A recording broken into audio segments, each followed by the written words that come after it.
Hi bookish friends, my name is Jackie and welcome back to my channel. So today I'm going to be sharing all of my thoughts on the books that I read in the month of August.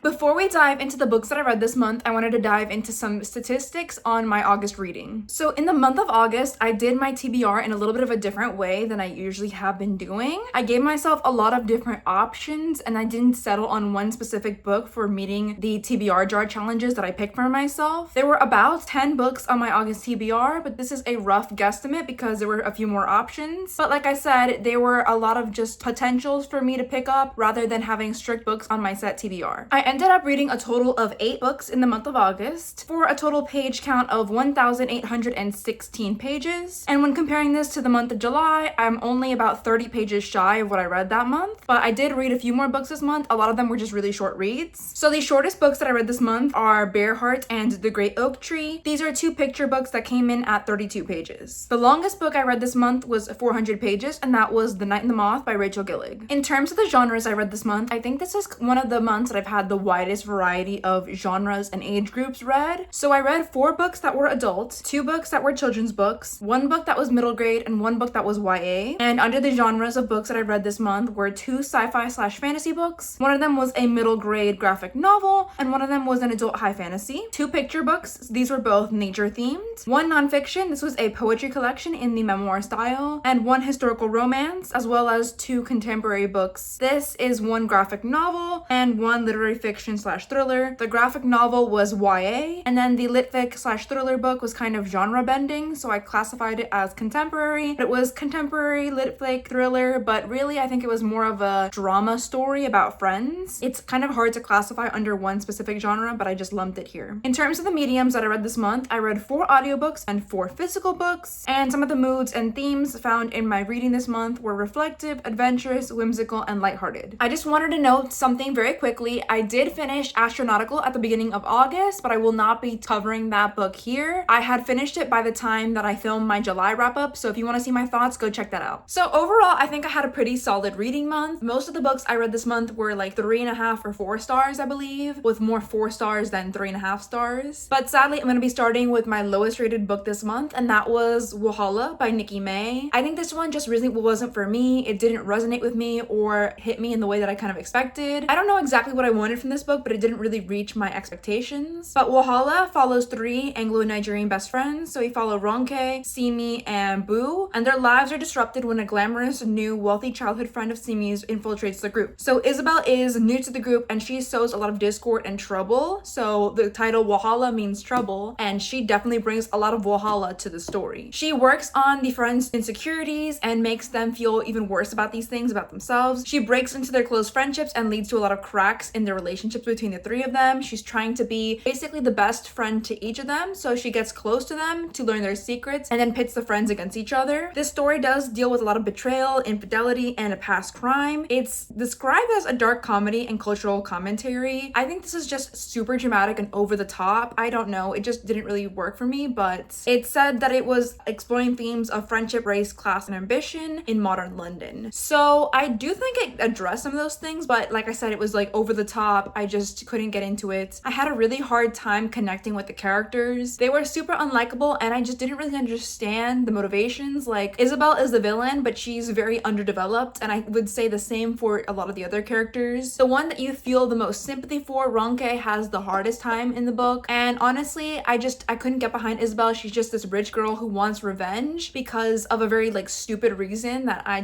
found I couldn't get behind. So it just really wasn't for me. This didn't read to me like a thriller at all. This is supposed to be like a literary fiction thriller genre bending book, and honestly this was just dramatic. Like the thriller aspects to this were underdeveloped. I really didn't get the whole like point of it, and just the stuff with the crimes that happened in this story and all of that fallout and the thriller aspects were right at the very end, so it felt very rushed. I think the pacing in this wasn't really good. I think that there was a lot of establishment of the friendships, which was good, but then it kind of dragged out, and Isabel's inclusion in the group really doesn't start having an effect for a long while. There was was very little that I really enjoyed about this book. I did like how friendship was explored in this and kind of how these cracks can form and grow over time. I like some of that. I really like Ronke, Simi, and Boo's partners in this. I think they were some of my favorite characters. I found Simi to be underdeveloped. I think that Boo just really grated on me and I couldn't resonate with her. She seems to have it all in her life and yet she's always wanting more. Just wasn't for me. There is just a lot of things that I didn't really like in this. There was a lot of like exposition dumping and info dumping throughout the story. So again, not one of my favorites, but those are just some of my thoughts on Walhalla. I did read this to fulfill one of my August reading challenges. So every month I pick out prompts from my TBR jar. And one of the prompts that I picked out in the month of August was to read a book with flowers on the cover. Now this is an ARC copy, so this one doesn't have flowers on the cover, but I did listen to the audiobook. So thank you to Libro FM for giving me that free audiobook listening copy. And that cover did have flowers on the cover, so I am counting this for that. I am going to be unhauling this copy. Hopefully someone else will enjoy this more than I did, but it's not one that I want to keep in my collection. It didn't work for me, so it's going to be leaving my library very soon. Also, I forgot to mention one of my biggest gripes or problems with this book. I just remembered right now, but there is a lot of internalized racism that's kind of in this book. The author is Anglo-Nigerian herself, so she's writing an own voices book, but just the internalized racism that's inserted in this made me feel really uncomfortable. It wasn't something that I liked reading about. It was very difficult for me to just get into, and just all the side comments about Ronke's weight and just the little racist comments that were thrown in here and there, I didn't like. It didn't do it for me, so that also lowered my rating a lot. I think this would have been more of like a 3-star rating, but because of that, I just couldn't give it the full 3 stars. All right, so moving on to my 3-star read, we have The Night and the Moth by Rachel Gillig. This didn't really fully work for me. I did listen to this on audiobook, so thank you so much to Libro FM for the free audiobook listening copy, but I had a hard time kind of getting into it at first. As I'd mentioned before, I did try this in May or June and I had DNF'd the book, but I did give this one more of a chance this month and I listened to it on a slower speed, which I think helped me get into the story. Overall, I did like lots of it. I enjoyed the darker, grittier aspects of the story, but I found that some of the magic system stuff was a little bit underdeveloped still. I think that this is something that Rachel Gillig can definitely improve on in the next book in the duology, but I did like the character growth and arc that Sybil or Six kind of went on. I don't want to talk about this too much because I'm going to be doing a dedicated review to The Night and the Moth because I had so many conflicting feelings. So if you'd like to hear more of my thoughts on this book, you can definitely check that video out. I think that it'll give you more of a comprehensive overview on this book and my thoughts on it. I had some difficulties with some areas of the book, but I liked the characters overall. I did foresee kind of the ending coming from many chapters ahead, and if you know anything about me, I'm usually not good at predicting what's going to happen in the plot, so I found that to be a little bit disappointing, but I kind of knew where we were going into the end of the book as we lead into the next book in the duology. Overall, I enjoyed this. I think I'm going to be picking up the next book in the duology when it comes out because I am interested and I do want to see where Rachel Gillig takes the story going forward, but this wasn't an all-time favorite romantic-y read for me. I am a little bit picky with this genre, so sometimes I have a hard time with it, but I did enjoy this one. It is one that I think a lot of people will really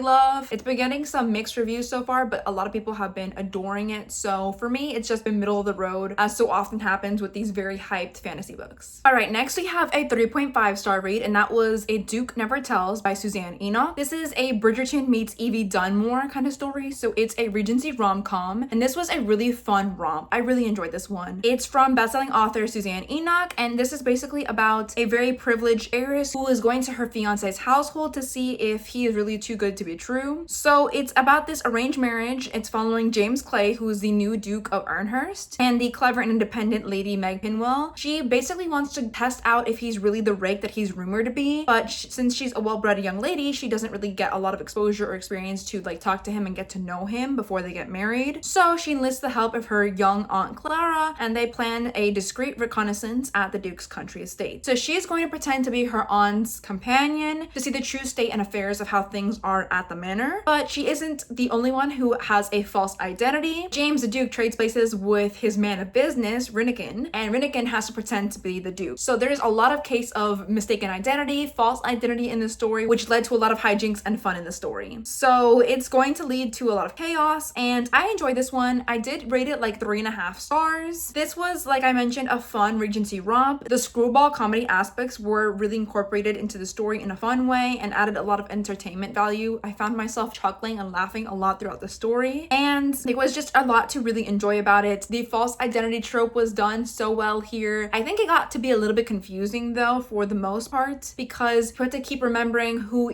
every person's identity really was, and then the false identity that they were pretending to have, and try to keep them straight. And then we did also change perspectives, so it just felt a little bit overwhelming at times. So that definitely could have been improved upon, maybe limiting the perspectives or making it a little bit simpler in terms of the false identity trope would have been easier to streamline it. I enjoyed all the hilarious comments and remarks, especially the ones that James's long-suffering valet says in the story. He also added to the humor and hijinks, and he was a side character that I really enjoyed. And when it came to the romance, I thought that the two love stories were really beautiful. I do wish though that Enoch had split them into two separate books and made it like a duology instead of just one book, because it felt like both of the relationships were a little bit more rushed. And I think that one of the relationships in this really suffered in comparison to the other in terms of time and development within the book. But I overall had a fun time with this. I really enjoyed it. And if you're looking for just a fun, lighthearted read, especially in the summertime, but just something you can read whenever that's a little bit more of a palate cleanser, I do recommend picking up A Duke Never Tells. I did listen to this from Libro.fm, so thank you so much to them for giving me a free audiobook listening copy. The next book I read in the month of August was The Great Oak Tree by Zoe Armstrong. This was very kindly sent to me by Flying Eye Books, and they sent me a free review copy. Of course, all thoughts and feelings and opinions on this are my own. I thought it was a really sweet picture book. It follows the life cycle of an oak tree throughout each of the seasons, and it was really beautifully well done. The illustrations in the picture book were really engaging, and I love how the story made learning about trees and nature more accessible for young readers and for young children. I think this book was really informative, but in a really fun way, and I think it'll keep young readers interested. And even for adults reading this, either to their children or for themselves, I think they'd really find something to enjoy about this book or learn something new, which was fun. It was a really lovely story, and I highly recommend this to parents who are looking for a book to read to toddlers or young children. It's something that older readers or adults might appreciate as well, because the artwork is stunning too.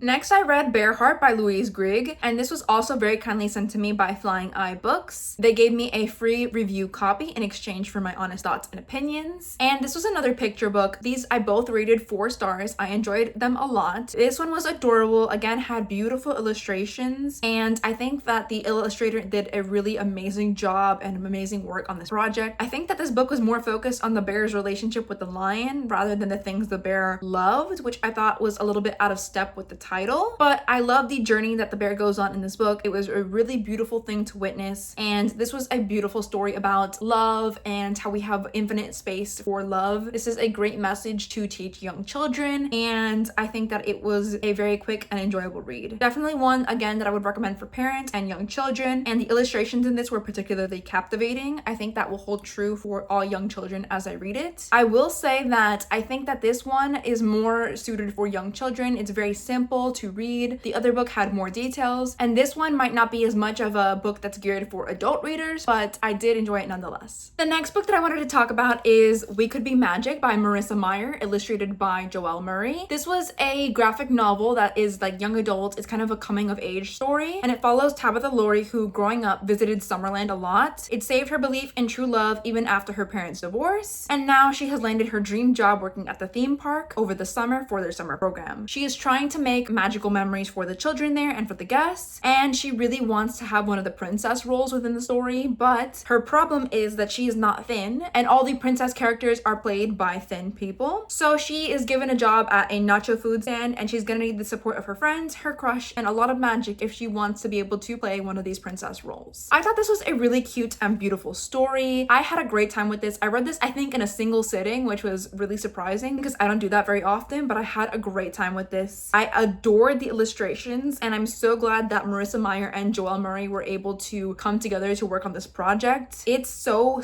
beautiful. Her crush was really sweet, and he was determined to do whatever he could to help her reach her goals. That's him on the cover right there. And I just love how they both believed in the mission of making magical memories for the guests at Summerland, especially amidst all the other characters that felt a little bit grumpy at times and who were a little more jaded. The other side characters in the story were a little bit frustrating at times, especially with the unspoken undercurrents, which heavily implied that the reason Tabby could not land a princess role was because of her size. However, I loved how she and her friends are kind of able to challenge that in the story, and it felt like a really beautiful full circle moment at the end. It was so cute. This was such a quick and fun read. I think it'll be perfect for Disney fans or anyone that enjoys like theme park, magic, all of that. It was some magical realism in this, and I enjoyed it a lot. It really gives the message of reaching for your dreams even when it feels impossible, like still reach for the stars and you can make it possible and you can make it true. So it's like the Cinderella quote, a dream is a wish your heart makes when you're fast asleep, but she kind of makes it reality in this one. It's really clear that both Marissa Meyer and Joelle Murray felt really connected to Tabby's character and her personal struggles. This was so beautiful. Also, I wanted to mention that it came with these really cute scrunchies, which I did show off in my book haul, but I wanted to show them off again because just look how cute those are. I'm obsessed with those. And it also came with this really cute bookmark, and I didn't show this in the book haul because I didn't know it was here, but it says we could be magic on this side, and here it says admit one, have a nice day, welcome to Summerland. I love this. I love that it's reversible. And then here's the scrunchies again, a little bit closer up. So we have like the cat character that she plays in the beginning, that's the mascot there, and then these are like some fireworks. This was really beautiful, and I was very kindly sent a review copy from Fable and Friends, which if you didn't know, Fable and Friends is an imprint of Macmillan Publishing, so thank you so much to them for sending me this really beautiful book. I had a really great time reading this, and I'll be sharing a beautiful picture for the book over on my Instagram very soon, but I had a great time with it. All right, the final book that I wanted to talk about in this wrap up is Unraveling by Brandon Leake. This was a novel written in poetry, so it's in verse rather than in prose, and it's from this like spoken word poet. It's his debut poetry collection, and apparently Brandon Leake was the season 15 winner of America's Got Talent, which was something I didn't know before I read the summary for this. He is a very famous spoken word poet, educator, and the founder of the Call to Move movement, and this is kind of discussing his thoughts on self-love and kind of the ability to overcome challenges and find beauty even in things that are flawed. He also encourages readers to look at things that are evil and look for the beauty that they hold. It was a really powerful poetry collection. There was police brutality and some of the deeper themes discussed in this. So if you're interested in listening to the audiobook or reading this, I would look into the trigger warnings. I did get a free audiobook listening copy from Libro FM, so thank you once again to them for this copy, but I really enjoyed this. I do like to read poetry from time to time, and I just loved how he discussed what it was like to be a Black man in America, his faith as a Christian, and kind of some of the concerns he has about the effects of fame. It deals with a lot of different themes and topics, including injustice, prejudice, fatherhood, his ideas with romantic relationships, and the fear of violence or being fetishized in his daily life. There was some very overt religious theming within the poetry collection, so do note that if that's something that is triggering for you or something you don't want to read about, maybe skip this. But I thought this was so good, so well written. I am going to rate this like 4.25 or 4.5 stars. I originally gave this 4 stars, but the more time passes, the more I think that this deserves to have a higher rating. All right, so those are the books that I read in the month of August. If you liked the video, give it a like, comment, and subscribe. I appreciate all of you. Let me know what was your favorite read of the month of August, or what was a book that was a little bit disappointing to you if you don't have an absolute favorite. But I think this was an overall solid reading month for me. I hope that you guys had a great reading month. Wherever you are in the world, whether it's morning, afternoon, or evening, I hope that you're doing well, and I'll see you for another video soon. Bye!